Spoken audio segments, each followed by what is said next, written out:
Welcome to the New Dead Order podcast. My name is Ray. Over there, we got Parfait. What's up, man? Just living the life, Ray. Just trying to be more like you as many days as possible. That's it's going to be hard to achieve, brother. I know, but every day I get a little bit older. I guess you do too. Yeah. But we are old dads by the standards of, well, for me at least. I guess Ray has grown kids, but I'm the old dad in the young group. And it's been a whirlwind lately of just a barrage of sports at all times for me going on right now. But it's fun. It's awesome. I wouldn't trade anything for the world because everybody says these days are going to end sooner than later. And whenever I started thinking about it, I had this conversation the other day with someone where we were saying that, someone was saying, they think their kid might be getting a little burnout or something like that on sports. And I realized that he's 9, which means that he's got about 9 years left of playing sports. And that's kind of scary. Minimum. I mean, if he wants to, right? Yeah. If he wants to, without going to college or becoming professional. Yeah. Well, I mean, that's a pipe dream. I mean, his dream is to be a pediatric cardiologist. Really? Yeah. So very specific. Very specific for such a young age, and that's been his goal for a while now. And what happened with that was he had this very weird, disease is a weird word, but I guess it could live in him forever because he's susceptible whenever he gets older. But he developed this HSP. HSP is some German doctors' names, like the guys who I guess discovered the disease. And it develops in your body when you have untreated strep. And it was a few years ago. I guess he was right before he turned 7 years old. And he had strep. And we didn't realize that he had strep, obviously. We would have brought him to the doctor. He felt really bad, like Christmas Eve or something. Christmas Day, I guess just adrenaline took over and he was good to go. And then a couple of days later after that, we were walking out of the door. I remember this like it was yesterday. And I was like, bro, did you brush your teeth? And he just kind of laughed at me. I'm like, man, your breath is absolutely horrible right now. He's like, no, I brushed my teeth. And then he tried to breathe on me because that's cool. And it was like, all right. So we just dismissed it and we left and we walked away. And we were leaving. We were going wherever we were going. And that was it. He had strep, the bad breath and everything else. But he didn't feel bad. But he felt bad a couple of days before. Mm-hmm. And then all of a sudden we go to the doctor because he started feeling bad again. And he tested, I think he tested negative for strep, I guess, and positive for flu. And then, so they didn't treat him for strep or something like that. And then a few days later at basketball practice, actually, he said his wrist was hurting him. His wrist was hurting, or his elbow was hurting. And we didn't really think anything of it. We didn't know what was going on. And his joints started to swell. And then it attacked his whole body. Ooh. So it lasted for a few days, each one. First it was his elbow, and then his knee, and then his ankle, and then his other elbow, and then his wrist, and his foot, and every single joint is by his lower back. We were in and out of the hospital, no clue what was going on. Come to find out, it was finally diagnosed. His doctor said that they studied it in med school for 10 minutes. It was something that, they talked about, obviously, but it wasn't a deep study that his pediatrician went through.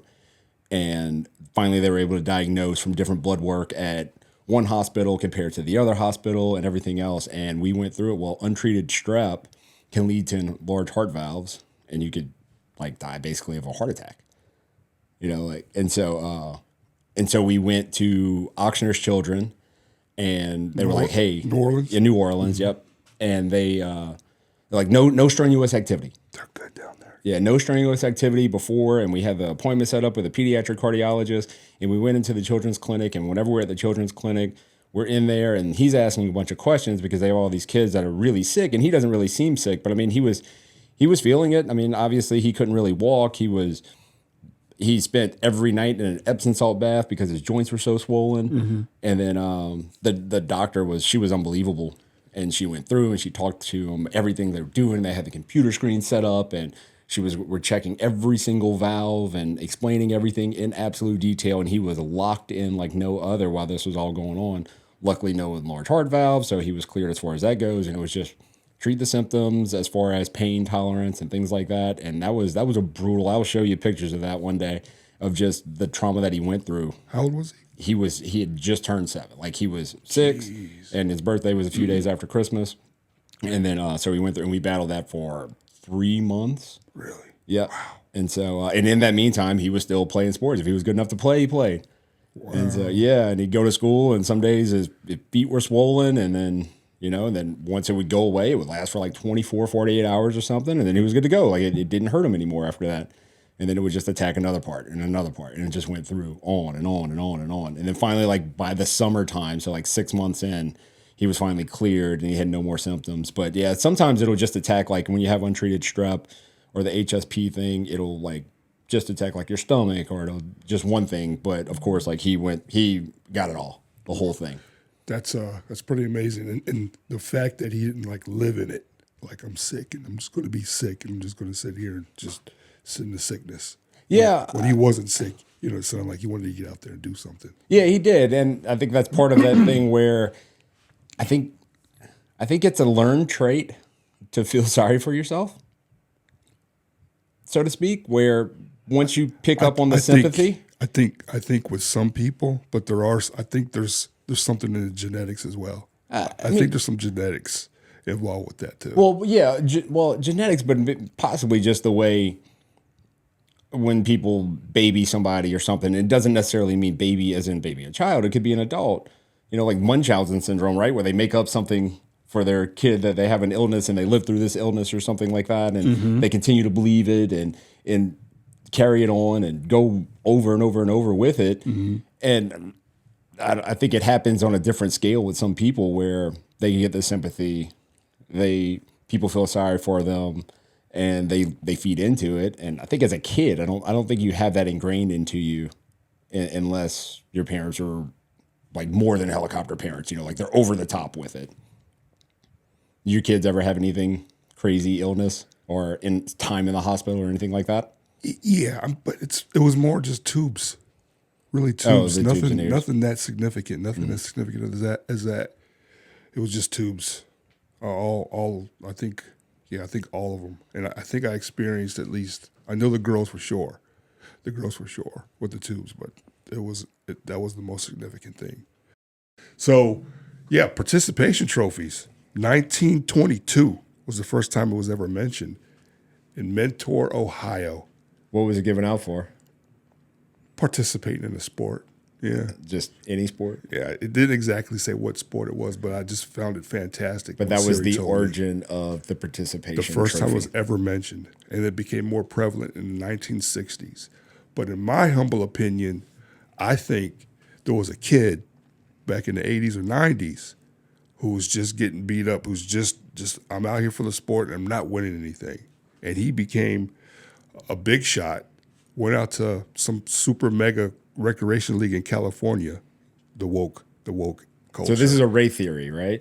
Yeah. Okay. Just making sure. I want to make sure this wasn't a fact. All it is, my humble opinion.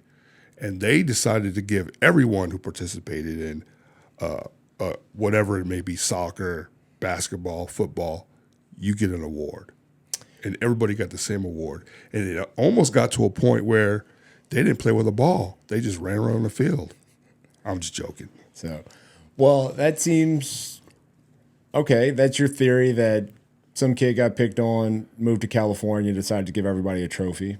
What if the almighty dollar is the real reason why participation trophies were given out? Meaning that we need more kids to play. If we give them an incentive that they get this, they'll come play in our league and not the other league.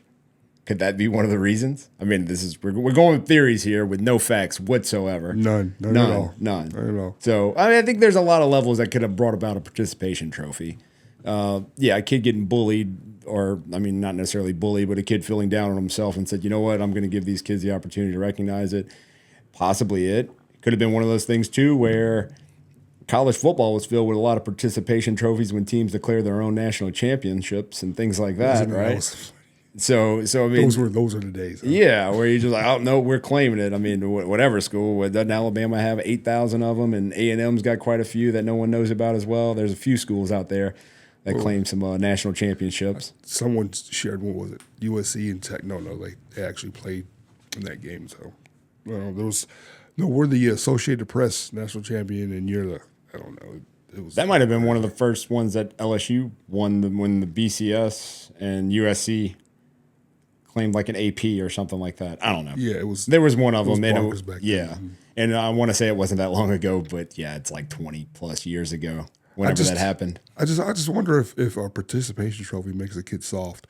But I do value the idea that were they created to monetize, create more money, whereas, hey, I got a participation trophy when I played football this year.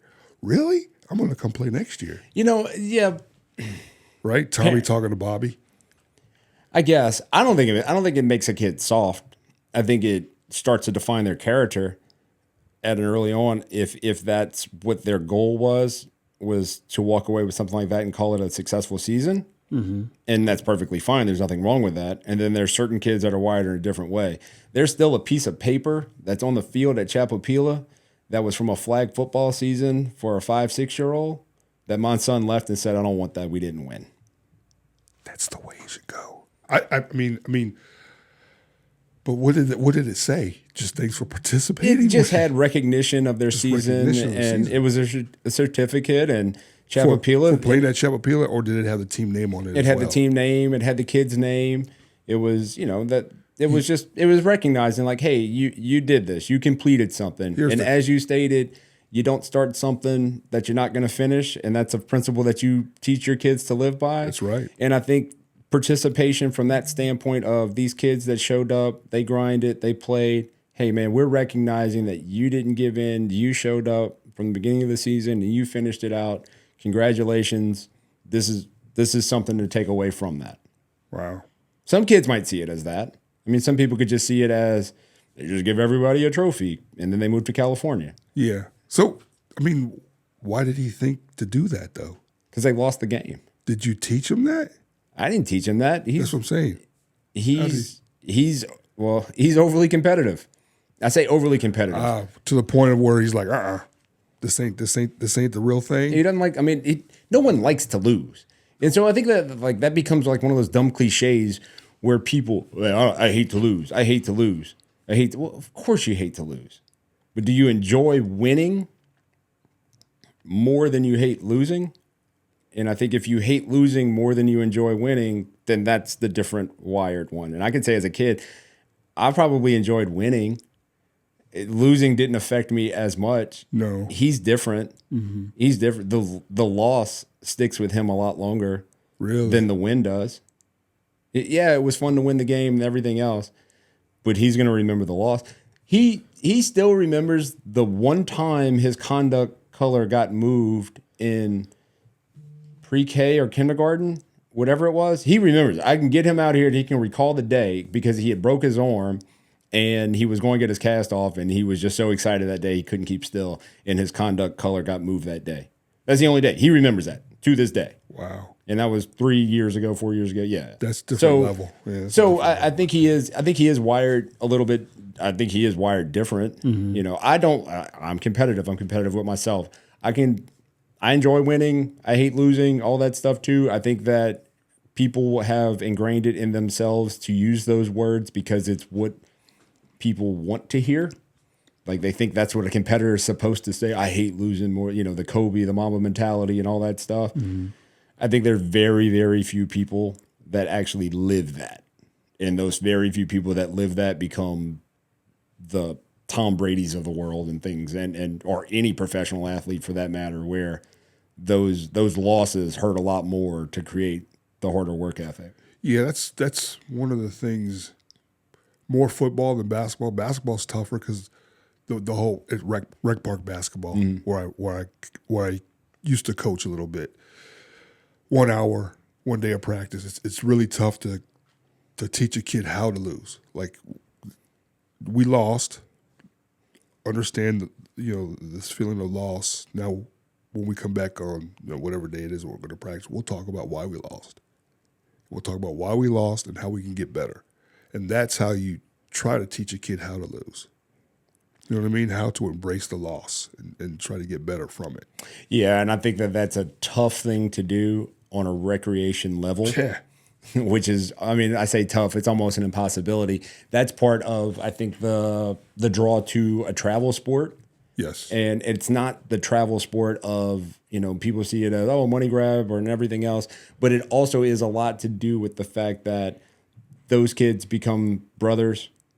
They play that sport 8-9 months for that team, for that age group, and they go through it all. And those lessons can be learned on a different level by the coach being able to react on the performance. And you have a longer period of time to grind them and callous their brain to in a positive way from those losses, opposed to a rec season where it's just like, we got 5 more weeks of this and then we're done. And then this kid stops showing up for practice and then this one does. And then you overinvest your time trying to teach a skill for a kid that has no interest, but yet the one that you want to spend more time with, you don't want to neglect everything, and it becomes a time management thing, opposed to where whenever you're dealing with travel sports, you have more time to do those types of things whenever you're absolutely hitting it on the nose. Man, it's just, and because that, he's going through travel sports now, and as he moves towards, middle school, playing middle school ball and varsity ball, he's going to take the loss a little better than most guys. Well, how's your daughter take losses? She's a lot older, so I mean, it's me kind of hijacking the whole thing, talking about how a 9-year-old perceives it, but at the same time too, you went from 9 to 16, 17 years old now, and she's on the backside of her playing days. Yeah. And those losses have to sting a lot more, knowing that that's one less game that you're going to be able, that you're even going to have the opportunity to play. Well, with her, it's a little bit of sorrow for a little while, and I never ever, I go hug and say, good hustle, but I don't like open up or say anything until she's ready to talk about it. Does she come to you after games? Always. Wins and losses? Wins and losses. What is your philosophy on, so you just stay out the way? Always. On a loss or a win? Always. I mean, I'm cheering. No. I meant from a personal standpoint. Like, obviously, you stated that you and her go work most Sundays, go get some personal work in, the extra grind.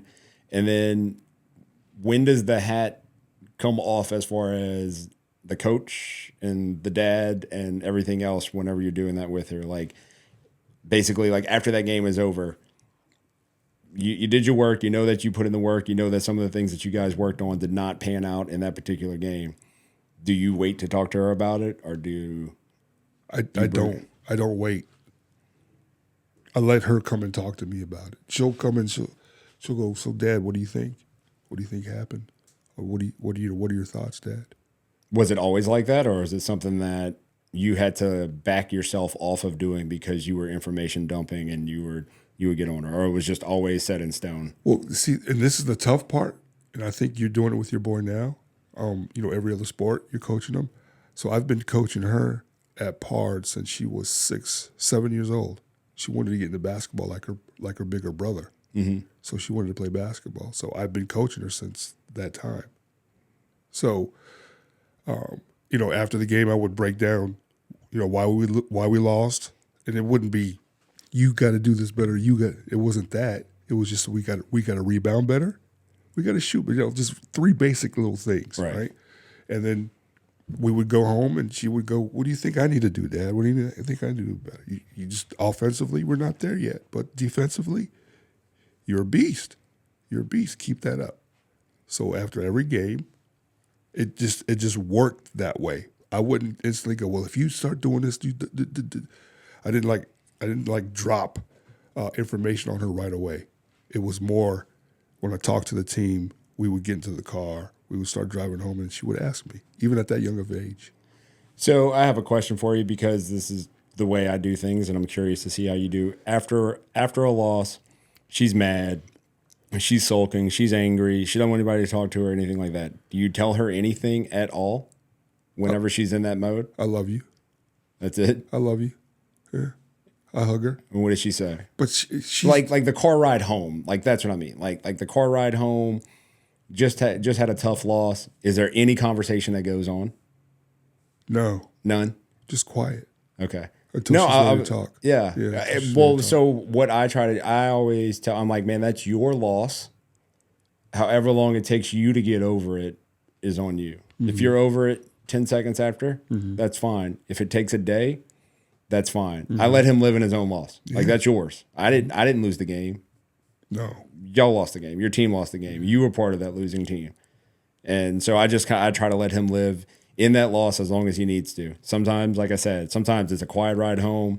There's no stimulation whatsoever. It's staring out the window. Other times it's, 10 minutes later and he's talking up a storm, or he throws his headphones on, he's listening to music, or he's playing on the iPad or something like that for the ride home. And move past it. And then move past it. That's the right. I think you're doing it right.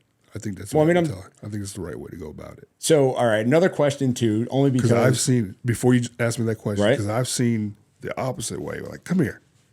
I've seen it too. If you would have done this, that, and the other, and like in front of people, or there's the other one that would just wait and took him outside. Then you see him you can see him with the hand gesturing, and just, that's not the way to go. Yeah, I don't think that ever breeds success. And that's one of those things too, where so many people tell themselves they don't do that, and then they go and you see them do that. Yeah. And I don't know the switch that it clicks. I don't know how many kids it has a high success rate with whenever their parents do. I have to assume that there are I know certain people that played at a high level that was the way that their dad reacted, and they still made it to that high level. I don't know how much enjoyment they actually had. I never asked them, but they were obviously motivated by that type of, parenting / coaching, where they could still keep motivation even though they were getting absolutely drilled about their lack of performance, where it seems like most people try to stay away from doing that because it seems like it just breeds a lot of negativity. Well, sometimes shut a kid off. No, you're right, because sometimes I question myself: am I being too soft? Am I not being hard enough? That's what I'm getting at. Yeah, right? Am I being too soft? Yeah, I don't think so. I don't think so, because I don't want her to ever feel like I'm doing this for him. Now, there's a difference, because I talked about me doing it for my dad because I wanted him to tell the guys at the barbershop, look at my son. No, am I doing this for him, or am I doing this for me? Am I enjoying this sport? And I don't want her to ever, ever have that question in her mind. So that's why I wait. I don't push. Now, football-wise, with my older kids, I'll call kids out if it was that egregious. As a team, I will pull a kid to the side and I'll call them out. Do you only call out the leader? Always call out the leader. Always call out the leader. Always. That's kind of the way it has to be. Yeah, right? Especially the leader that I know they can take it. But I have had leaders that can't take it. And I'm talking about, as a matter of fact, I've had one recently who is, if he keeps his head on right, we're going to hear about this kid on Sundays. But he can't take it.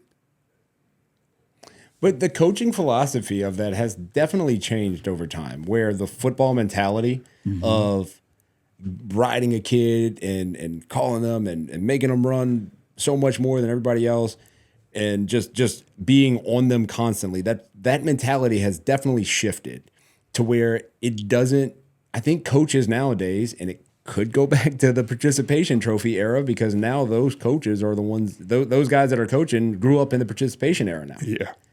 And so, but understanding that there is a way to connect with athletes nowadays cerebrally, just through communication. They're smart enough to not have to get ridden into the ground verbally to perform, that you can demand them through conversation, and that be enough motivation.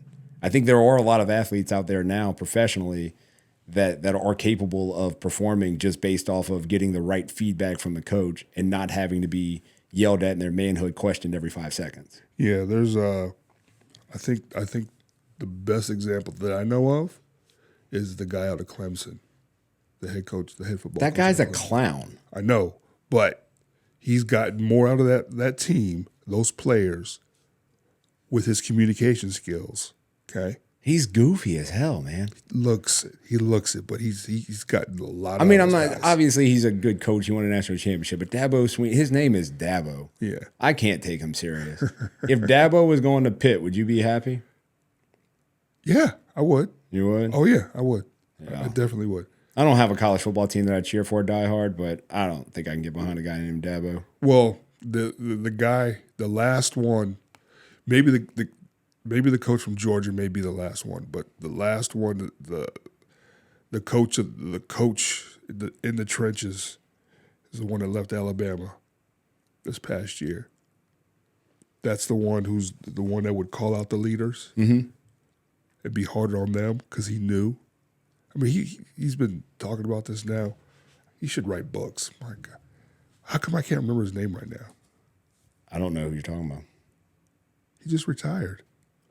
Are you talking about Nick Saban? Yeah, I forgot his name. Is that who you're talking about? You were talking about in the trenches. I thought you were talking about like a D-line coach or an OC or something. I'm like, I'm not positive Alabama's coaching staff. You couldn't remember Nick, the greatest college football coach that ever lived, without a doubt. Sad. It's so sad. You couldn't remember Nick Saban. You don't have CTE, right? I hope not. You hope not? You're making a solid case that you might have it right now, because I was like, there's no way he's talking about Nick Saban and couldn't pull that name out of it. I could not pull out Nick, man. It was crazy. No, he was pretty good coach, man. He didn't claim any fake national championships, that's for sure. No. But he's one too, where leaving the sport and during the NIL era and saying basically like, I'm not ready to adapt to this here. I don't think it was that. I don't think that's he pretty much said it was. I don't think it was that. Yeah, he was basically like he was done. Like he wasn't. His coaching style and philosophy and everything else worked for so long that he was going to have to adapt, which he adapted all the way through. I mean, he came from the Big Ten whenever he was at Michigan State. The 3 yards on a cloud of dust football comes down to LSU. It's a different breed, but it's the same principles of it. And then on to thankfully he went to Miami because Drew Brees ended up a New Orleans Saint because he was a moron and took Dante Culpepper. But nonetheless, once he ended up at Alabama and then coached there, won national championships, and then college football changed. It became spread offense and everything else, and he was resistant to the high scoring thing. He was the one calling for penalties for the way Oregon and Chip Kelly were doing things. He didn't like the way they were. Mm-hmm. If we go, that's not the way the game is played. Then what happens? He goes run and gun. He just took him a little minute to figure it out, and he used his clout to slow everybody down and bring some stuff up. But eventually he caught up, and he did the exact same thing. Oh, yeah. And I think he was just at a point now in his life where he's just like, man, I'm too old. I'm not ready to make that other adjustment to the new NIL era. I'm done. Like, what else do I have to prove? And that was kind of, that was a little bit of it. And I think it's fair too. I mean, why not? Like you have to adapt to another new form of the college athlete. Yeah. Shane Gillis said he was like, now everybody gets to pay their players, and Nick Saban didn't really like that one too much. No, I don't think he did. So, but it was a great line. It was a great line. It was. GOAT comedian Shane Gillis. I think who's at LSU right now? What, LSU's head coach? Brian Kelly. Brian Kelly came from Notre Dame. Yes. They said I left Notre Dame because I can't get the athletes I need that I'm going to get at LSU. And what happened to that coach at Notre Dame? Yeah, they went on to play in the national championship game. Yep. So no, but Notre Dame is also a little bit. But it's because of what? In their times. The NIL stuff. NIL. Yeah. So you get whoever you want if you got the money, and Notre Dame's got some money. I don't know how much they Texas spend. Money. I don't think they got Texas money, but they got some money. Yeah, I'm not sure how much Notre Dame spends on the NIL stuff compared to some of the other schools. But they're. Do you know who does the basically does NIL for LSU? No. It's that lawyer. Oh, Gordon McKernan? Yeah, McKernan. Yeah. Every other billboard on the highway. Yes, he is the biggest donor to their NIL. Yeah, I would believe it. I mean, why not?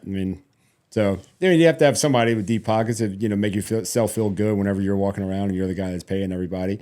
My best friend who is a chiropractor, Davey Berg, Go Chiro, they do some NIL deals. They had Brian Thomas. They had quite a few other ones that I'm drawing a blank on them. But they've had some LSU football players. Did they? That were they had. That's pretty cool. They had Gavin Dugas, who played baseball at LSU, won a national championship there. Mm-hmm. And then so they've had some guys. So it's pretty cool whenever they have those guys that come along and the NIL stuff. I think it's cool. I think it's great. I have a relative of mine. It's my second cousin.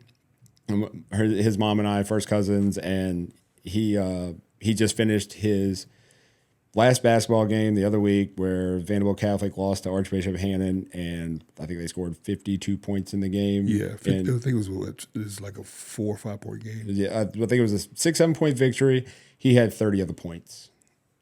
Did he? Yeah, and so he's looking to go play. Gosh. He's looking to go play some college basketball somewhere. It looked like he was going to have an offer somewhere, and then some crazy stuff. But he's going to play somewhere. But he's a kid too, where he's going to play on a lower level, meaning like maybe a mid-major or maybe even go JUCO route, and then the transfer portal and all that stuff opens up, and then.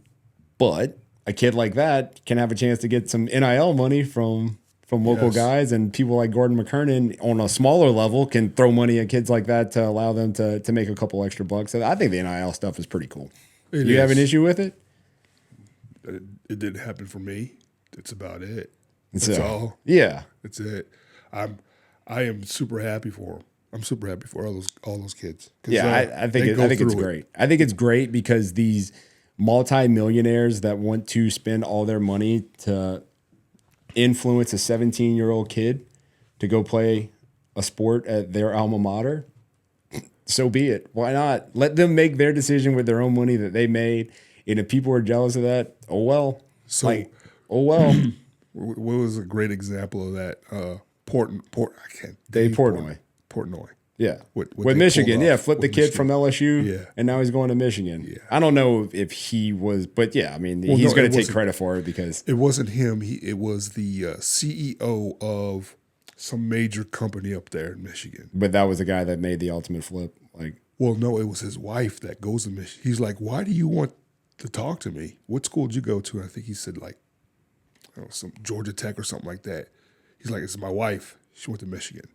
And so that's Boom. why. Yeah. Boom. No, I think that's great. Yeah. Especially whenever it comes to the fact that college sports is unique in the sense that now kids can actually collect money, and people who have nothing more than a rooting interest in a school get so hurt because this kid, oh man, they're making all this money, they're paying these kids to go to school and everything. They should just be happy with their education. Your maximum earning potential might be whenever you're 18 years old at an SEC school. That might be your maximum earning potential if someone's going to give you $1 million to go do something that you absolutely love, or $100,000 or $300,000. You may not get a job making $300,000 a year, but someone's going to pay you that to go play football and be on that campus. You'd be a moron not to take it. Who would steer their kid away from it? Now, apparently, Jaden Daniels did not take NIL money. I know that's a quick 180, but I'm pretty sure he didn't. That his mom was like, no, we're not going to worry about that. I don't know, man. I'm serious. I don't ever remember seeing him on any ads or anything like that. He might have. He might have. He went and helped pass out chicken, didn't he? After they won? Did he go to like a Raising Cane's or something? They all go to Raising Cane's after. If he went to a Raising Cane's, he got paid. So yeah, he got paid. But I don't know. There was something unique about that story where there's something there. Again, this is just in my opinion. That he got paid? I'm not sure. I don't know for sure. Yeah. So facts that we don't know, just like race theory, that a kid from California got a participation trophy. Yeah, that's where I think the woke culture started out there in San Francisco. I'll take your word for it. Just an opinion. I mean, it wouldn't be a bad place for it to start, I guess. Yeah. But no, wokeness. That's not fun. Hope that doesn't come back on me. So I have a question for you about working with your daughter. This was been teeing this one up, waiting for a moment to ask you about it. Mm-hmm. And whenever you guys work, because I am obsessed with the psychology of a young athlete, and you have a young athlete. Mm-hmm. Whenever you're doing drills, do you end on a good one, or do you just end? We end on a good one. You do? We always end on a good one. Okay. Yeah. So we start off with warm-ups, but we don't do the normal warm-ups because of the time that we have on the court, and sometimes guys will start shooting and stuff. So, shooting-wise. But we always end up, like we work from the inside all the way out. Right. And so we'll end up doing like a around the world or a yo-yo 3-point contest. Okay. You always got to end with a made shot. Always end with a made shot. Got to end with a made shot. See, I got away from ending on a good one with my son. Talk to me. We don't end on a good one. Talk to me. Talk to a coach, and I absolutely loved what he said. Mm-hmm. And he said, we end with good decisions. That's what we end with. I said, what do you mean? Yeah. He said, to hell with one more pitch to hit whenever you're doing BP as baseball coach. We're not doing one. All right, well, one more. Oh, no, end on a good one. End on a good one. And I'd say that every coach I've been around has ended on a good one. Mm-hmm. And what this guy said was, we don't have time to end on a good one because it's just feeding your ego, basically. We're going to end on a good decision. If you're up there hitting and I got a bucket of balls and you're going to get 30 baseballs thrown to you, this is me and my son. I started doing this with him.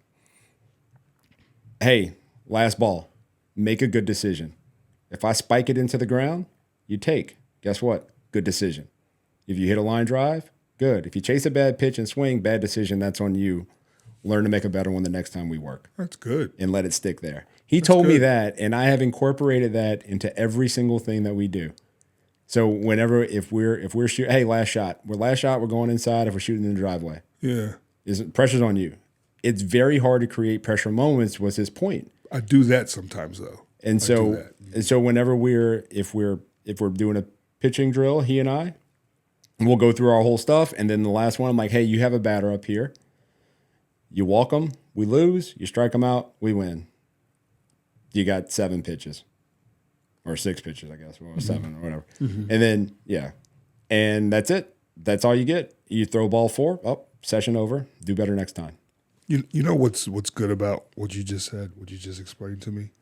It's another philosophy that I'm learning. And it's good that, people can go and take other examples or other coaching philosophies and incorporate them, So that's pretty good. I've never heard Yeah, no, I mean, it was great. It was a great conversation. I was extremely enlightened. It stuck with me. It will never leave my brain. So from now, I've incorporated in every single thing we do. I said, in with a good decision. Good decision. In with a good decision. Now, obviously, not every sport dictates that, but a good decision means a successful play. So if for instance, we're going to end on a good shot, we're going to end on a made shot. Nope, there's a difference between a good shot and a made shot. You can have bad form and make a shot. It's true. But if your elbow is tight, your release is on point, you're at the height of your jump shot when everything went and it rims out, I mean, it's not your fault. I mean, no one shoots 100%. But, hey, good shot, good technique. You received the ball the right way. You got it off quick. You didn't hesitate. Nothing wrong with that. Let's go. Yeah. Oh, that's good. And so, I've tried to incorporate that, not just kind of in life too, because we do so much sports where sports, dictate life. And that's basically it too. Whenever you're taking a test, hey man, check over your work. You got one last chance to make a good decision before you turn that paper in. So check over your work. Mm-hmm. You can't get mad if you just didn't know something, then that's one thing. But if you made a careless mistake, that's on you. You didn't check your work. Careless mistake. So try to incorporate that. But no, I found that very interesting from that coach's philosophy with the way he dictates. It's a very hard thing to create pressure moments. And that's what, if he's going to play sports, then I want to create pressure moments for him as often as possible. And that's about the only way you could do it in practice, as far as I know. Right. No, that's good. Because, I mean, we would do something like you had already mentioned, to the fact of last shot, right. Last shot. And then if make or miss. But that's the same thing as good decision. That's so much better. That is so much better. I'm starting to get a little nasally now. Oh, man, that's not good. You got your soda? No. Are you off of that? Are we getting you healthy? Oh, by the way, I believe the last time we said we were talking about some health stuff, and I was... we got away from it. I was letting you know how great CrossFit was, because I do it. I don't know if you know that. I do CrossFit. I said I was going to get a muscle up before the end of the year. Got it. This dude got a muscle up. That was awesome. I got one. I enjoyed it. I enjoyed it as much as you enjoyed it, I think. Started trying to get one a month or so ago, and then they have this thing called the CrossFit Open, where it's these 3 weeks of workouts where it's pretty intense, and people submit their scores, and they try to. I mean, the elite ones go on to compete in the games or the regionals, and then the semifinal, all that stuff, and then get to the actual CrossFit games that they show on TV. But there's this open competition where gyms get together, and they call it Friday Night Lights. But our gym doesn't do the Friday Night Lights part of it. But we all do this workout, and it's. Everybody around the world does this workout. The workout gets released on the Thursday. Everybody does it Friday or Saturday or Sunday. You got to submit your scores. And in the workout, they had a muscle up. And so we did the whole workout. We got to the end, one of the end movements. And I went for it. And I got coached. She told me I failed. And then I failed again. Mm-hmm. And then the awesome coach owner gave me a little tip of what I needed to do, and then I nailed it, and I got one. And momentum, right? 43 years old, I did a muscle up. I'm pretty proud of myself. I'm proud of you too, man. That was awesome. I was celebrating with you. So now you just got to get 10 pull-ups in before the end of the year. Right there. Yeah. I can. So there you go. End of the year goal. You're going to get 10 pull-ups. 10 pull-ups. I was going to get a muscle up. Does it matter which way? It's overhand. It's a chin up if you show it this way. Pull up is easier then. You think it's easier? I think the pull. I mean, where does the pull up go to? Do I have to get my chin over the bar? Yeah, it's the same thing then. Okay, isn't it? I mean, it is. One of them engages your bicep more. The other one you're supposed to pull with your back. So a pull up, you're going to use your back more. Okay, 10 pull ups. 10 pull ups. You got it. 10 pull ups. Yep, to the end of the year. Okay. So there you go. So how's the health grind been going for you? Now that you have a goal to get 10 pull-ups. Do you have any health goals? How about that?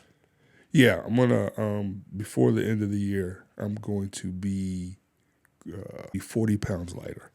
40 pounds lighter? 40 pounds lighter. What's your plan? Yeah. So what I've been doing works to a point, and then I plateau. Right? Then I plateau. So I heard this excuse before. No, honestly. So I'm going to incorporate some boxing, upstairs. Okay. To hit the bag. There's a couple of programs that I've found on YouTube that it's a 30-minute workout and an hour workout. So you're going to start boxing. Yeah, I'm going to incorporate that into it and see if that helps melt some of this away. There's also a book that I'm going to check out. Tim Ferrier. I think Tim Ferrier. It's called the 30. I forget what it's called, but it's something. There's a method called 30-30-30. Okay. There's a social media. There's this guy who charges it's a significant amount of money, $300 to $500 to get this test done, and he will tell you what you need to do to become healthier. The owner of UFC. Oh yeah. I know what you're talking about. He's gone through that with this guy, and I've seen this guy talking about different things, blood sugar, all that good stuff, and vitamin D is key because we run out of vitamin D as we get older. Make sure you're consuming a lot of vitamin D. Do you take supplements, Ray? I do. I take a B, a C, and 2 Ds every night. Yep, I sure do. Do you take magnesium? Yes, I do take magnesium. Magnesium's key for recovery. Yeah, I take all those, and I will be back in the gym tomorrow. Why were you not there today? Oh, work. And then, we're here. I don't get up in the morning like you guys. I don't know. My wife does. I don't know how you guys do it. Social media, man. There's so much stuff out there. There's a ton of stuff on there. There's a few apps that you can go to get some of that information. Yeah, I know you were talking to me about one last time we were talking, but there's just so much stuff. Yep. Yeah, so what's your algorithm filled with? A bunch of health stuff or? It's health stuff. It's HELOCs. What is that? Bunch of, something with your house. You can get a loan on the house. No, that sounds terrible. Yeah. Refinancing, because Yeah. So yeah, no, it's no, all over the place. Yeah, that's it's all horrible. over the place. Oh, side hustles. Go to Amazon, click this link, click that link, and you can make thousands of dollars a month. I mean, have you ever seen like the girl who has the mom that's like the chief gynecologist like for 32 years, and she tells you like the 8 different things that you take in order to have better health? No, You ever no, seen I that? don't. No? I don't get a lot of gynecologists that show up in my feed. No, Right? I'm sorry. Do you? Obviously. Is that part of it? Yeah, Could obviously. it be the fact that you were so involved with the birth of your daughter that perhaps it was It might have perhaps been. it could have been a calling in life that But that's what you. when that happens, it just happens. Yes, You're is. not thinking about where she's coming from. You just see her coming. Yeah, well, you don't have to think about it because there it is, dude. But yeah, no. So yeah, no. The whole you shouldn't do this, you shouldn't do that, and that's like one of those things too where you should always never do this lift, never do that lift, or whatever. Like and deadlifting, huh? Deadlifting is a great workout. Well, you guys were talking about something. But I don't like doing a lot of deadlift. No. I don't. I like to do a moderate weight, like 225 or something like that. What's your max? Just 415 pounds. 415 pounds. And I did it one time because I had to do it because I was in a CrossFit competition because I do CrossFit. If you don't know. But yeah. But no, doing a CrossFit competition, and it was a 1 rep max on a deadlift, and I pulled 415. I don't think I had pulled more than like the 365 prior to that because I had no desire to ever do it. And a lot of times whenever we're doing the workouts in CrossFit, if they do have deadlift program for it, I do like just moderate weight. Like heavy for me might be like 275 or something like that. Maybe I'll do 315 if it's just a couple reps or something. But I have like no big desire to like pull a bunch of weight. And then the coach was giving me a hard time because she's like, Jared, I know you're not going to do the deadlifts because it's, blah, blah, blah. It's a big rep max or whatever the hell it is. And I'm like, you're right. I was like, because I don't need to lift more than like 275 pounds because if I got to pick up somebody that weighs more than that, then they should have been healthier or I'm just not a good friend. One of the two. Yeah, you sound like that female firefighter in California. No, Remember that? The one Well, I mean, you're the one who's all things California as woke. So please enlighten me. What happened with the girl in California that you don't like? They asked her if Ray doesn't think women should be firefighters. no, I didn't say No, that. he definitely I didn't say that. If she had to go get her husband. Oh, well, it's her husband on the second floor. He was unconscious but still alive. Would she be able to pick him up and take him downstairs? And her response was, "Why'd he put himself in that situation?" By being upstairs or more than 200. Yeah. No, upstairs. you know what? I'm not. SOL. I think she's not necessarily in the wrong there. No. No, well, I mean, unless you're a firefighter. I mean, no, don't get me wrong. If I had to lift it, I would. But am I going to choose to do it on a regular basis? No, not because I'm scared to hurt myself. I'm scared to hurt myself in the sense of I want to be able to show up every day to work out. Yeah. And that's the whole thing. So so when it's deadlifts and it's heavy deadlifts, I'm like, I'm going to deadlift as heavy as I want to deadlift today, knowing that I know what the workouts are going to be for the next day is coming. And I don't want to be all hemmed up or just more sore than normal because I'm going to do it the correct way. Well, the other thing about a deadlift though is you have to make sure your technique is pretty sound, because if you pull that the wrong way, I mean, have you popped your back? No. Yeah, I have. No. Because I pulled it the wrong way. I mean, I've got a buddy in Florida, California, in Florida that's a power lifter. He competes. Okay. He's like 5'8". Sorry if you're not 5'8", but he's a short guy. But he's just. I mean, I'm 5'8", dude. He's like twice your size. He's huge. Play with him back at Andrews High School in El Paso, Texas. Big Joe. Yeah. So shout out, buddy. Yeah, no, powerlifters are a different breed. I had to reach out to him in order to get my technique right. So why? What were you doing? You're doing some. No, I was like jerking, like almost like a jerk, like jerking up versus not less. Yeah, I wasn't using the legs like I was supposed to. To push through the ground. Spread your toes, flat feet, push through the middle of the foot. Yes. Yep, that's the way you're supposed to do it. I was doing it completely wrong. Completely wrong. More back than anything. Do you go? What's your grip on the deadlift? Do you go just over? So you go clean grip? Yep. Yep, that's a clean grip. Yep. I don't do unless it gets a little heavier. You go heavy, then you got to inverse the grip. And then, yep. What about, what's your opinion of the sumo deadlift? If you're not sure what a sumo deadlift is, it's where you spread your legs really far out and you grab the bar between your knees opposed to outside of your knees, and you pull a bunch of weight because it's probably one of the biggest ego lifting things there are. That is the most ridiculous. I was saying all that before you even answered me, because if you'd have just said you like sumo lift, then I don't know what I would have said. No. So you're against it? I'm totally against against it. So let's go with a dad rule right there. Sumo deadlifts don't count as a deadlift. Not at all. They don't. You've got to be outside the knees. You've got to pull. And if you have bad form with your back rolled, that doesn't count either. I'm not a chauvinist. But what? You better follow this up soon before you sound bad. Yeah, sumo deadlifts are for girls. Why are they for? I don't think they're for anybody. I don't think they serve a purpose.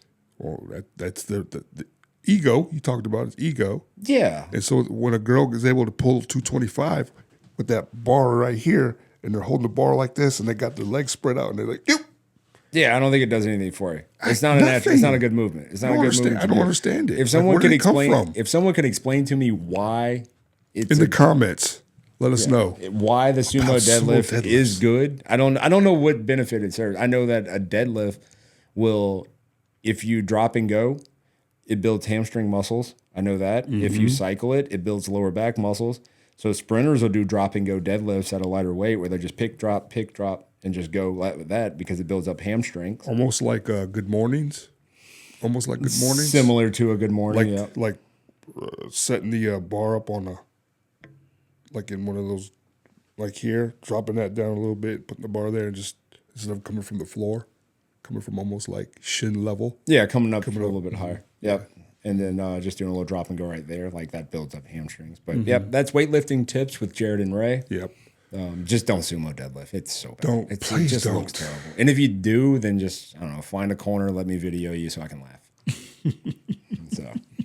But no, Ray, that's that's it, man. So another dad rule to chalk up into the book with that. So which I think one of them was weightlifting gloves. We don't do that. So I don't know. We're going gym heavy on the dad rules to out the gate. Well, the other number 2 is return the shopping cart. There you go. And you can use whatever kind of grip you want to return the shopping cart. That doesn't really matter.